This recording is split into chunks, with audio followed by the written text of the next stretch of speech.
തീരുമാനമില്ല. N ഭാവിയെല്ലാം താതൻ കരങ്ങളിലാ. നിരാശ ഇനി എന്നെ തൊടുകയില്ല. പ്രത്യാശയാൽ അനുദിനം വർദ്ധിക്കട്ടെ. ഭയം മനുഷ്യ സഹജമാണ്. വിവിധ കാരണങ്ങളാൽ ഭയമുണ്ടാകുന്നു. ചെറിയ കുഞ്ഞുങ്ങൾ മുതൽ വലിയവർ വരെ വിവിധ സാഹചര്യങ്ങളാൽ ഭയത്തിന് അടിമകളായി കഴിയുകയാണ്.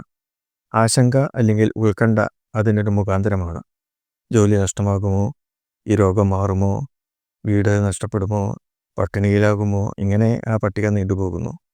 ഭയപ്പെടേണ്ട എന്ന ഒരു ഉറപ്പ് ആരിൽ നിന്നെങ്കിലും ലഭിച്ചാൽ അതൊരു ധൈര്യമാണ്. പക്ഷേ ആ ധൈര്യം നിലനിൽക്കണമെങ്കിൽ ഉറപ്പ് നൽകുന്ന വ്യക്തി അത്രയും പ്രാപ്തനാകണം. എന്നിരുന്നാലും ചിലപ്പോൾ ആ വാക്കും ഉറപ്പും വെറും പാഴ്വാക്കായിട്ട് മാറിയേക്കാം. മനുഷ്യർ നൽകുന്ന ഉറപ്പിന് അത്രയേ ഗ്യാരണ്ടിയുള്ളൂ. എന്നാൽ വളരെ ഉറപ്പോടെ വിശ്വസിക്കാവുന്ന വാക്കുകൾ നൽകിയിട്ടുള്ളത് അത്യുന്നതനായ ദൈവം മാത്രമാണ്. ബൈബിളിലുടനീളം ഭയപ്പെടേണ്ട എന്ന ദൈവശബ്ദം കേൾക്കുവാൻ കഴിയും. 300-ലധികം തവണ വിവിധ സന്ദർഭങ്ങളിൽ അനേക വ്യക്തികളോട് ഭയപ്പെടേണ്ട, ധൈര്യപ്പെടുവിൻ എന്നീ വാക്കുകൾ ദൈവം അരുളി ചെയ്തതായി രേഖപ്പെടുത്തിയിട്ടുണ്ട്. ഇസ്രായേൽ ജനം ശത്രുവിൻ്റെ ആക്രമണങ്ങൾ ഭയപ്പെട്ട് നിലവിളിച്ച സന്ദർഭങ്ങളിൽ മോശെ അവരോട് പറഞ്ഞ വാക്കുകൾ ഇപ്രകാരമാണ്: ബലവും ധൈര്യമുള്ളവരായിരിപ്പീൻ, അവരെ പേടിക്കരുത്, ഭ്രമിക്കുകയുമരുത്. നിന്റെ ദൈവമായ യഹോവ തന്നെ നിന്നോടുകൂടെ പോരുന്നു. അവിടുന്ന് നിന്നെ കൈവിടുകയില്ല, ഉപേക്ഷിക്കുമില്ല. ആവർത്തനം 31:6. ഞാൻ മോശയോടുകൂടി ഇരുന്നതുപോലെ നിന്നോടുകൂടിയും ഇരിക്കും. ഞാൻ നിന്നെ കൈവിടുകയില്ല, ഉപേക്ഷിക്കുകയുമില്ല. ഉറപ്പും ധൈര്യമുള്ളവനായിരിക്കുക എന്ന് ഇസ്രായേലിനെ മോശയ്ക്ക് ശേഷം നയിക്കുവാൻ ദൈവം നിയോഗിച്ച യോശുവയോട് ദൈവം അരുളി ചെയ്തു. യോശുവ 1:5. നിഴലിൻ്റെ താഴ്വരയിൽ കൂടി നടക്കേണ്ടി വന്നാലും ഞാൻ ഒരു അനർത്ഥവും ഭയപ്പെടുകയില്ല, അങ്ങ് എന്നോടുകൂടി ഇരിക്കുന്നുവല്ലോ എന്ന് ദാവീദ് പറഞ്ഞു. സങ്കീർത്തനങ്ങൾ 23:4. ദാവീദിൻ്റെ മറ്റു വാക്കുകൾ കൂടി നോക്കാം. കർത്താവ് എൻ്റെ വെളിച്ചവും രക്ഷയുമാകുന്നു, ഞാൻ ആരെ ഭയപ്പെടും? കർത്താവ് എൻ്റെ ജീവൻ്റെ ബലം, ഞാൻ ആരെ പേടിക്കും? സങ്കീർത്തനങ്ങൾ 27:1. ജീവിതത്തിൻ്റെ പ്രത്യേക സാഹചര്യങ്ങളിൽ മാനസികമായും ശാരീരികമായും തളർന്നു പോകുമ്പോൾ ഭയം വന്നു ചേരാറുണ്ട്.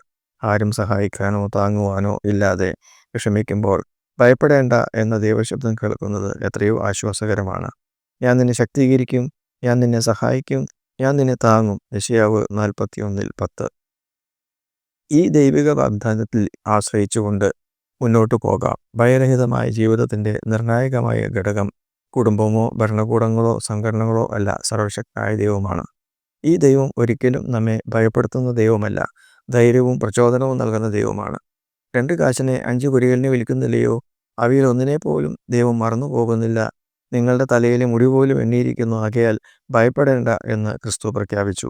ദൈവം നമുക്ക് അനുകൂലമെങ്കിൽ പ്രതികൂലം ആർ എന്ന് പൗലോസ് ചോദിച്ചു. അതെ, പ്രതികൂലങ്ങളുടെ മധ്യത്തിൽ ദൈവത്തിൻ്റെ അനുകൂല കരം കാണാൻ നമുക്ക് കഴിയട്ടെ. ഭയപ്പെടേണ്ട എന്ന സാന്ത്വനസ്വരം കേൾക്കുവാൻ ഇടയായി തീരട്ടെ. ദൈവത്തോട് ചേർന്ന് ജീവിക്കാം.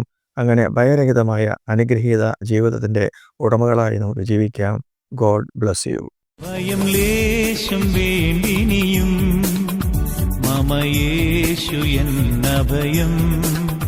വൻ തുമ്പനേരത്തിലും യേശു താൻ എന്നോടിരിക്കും.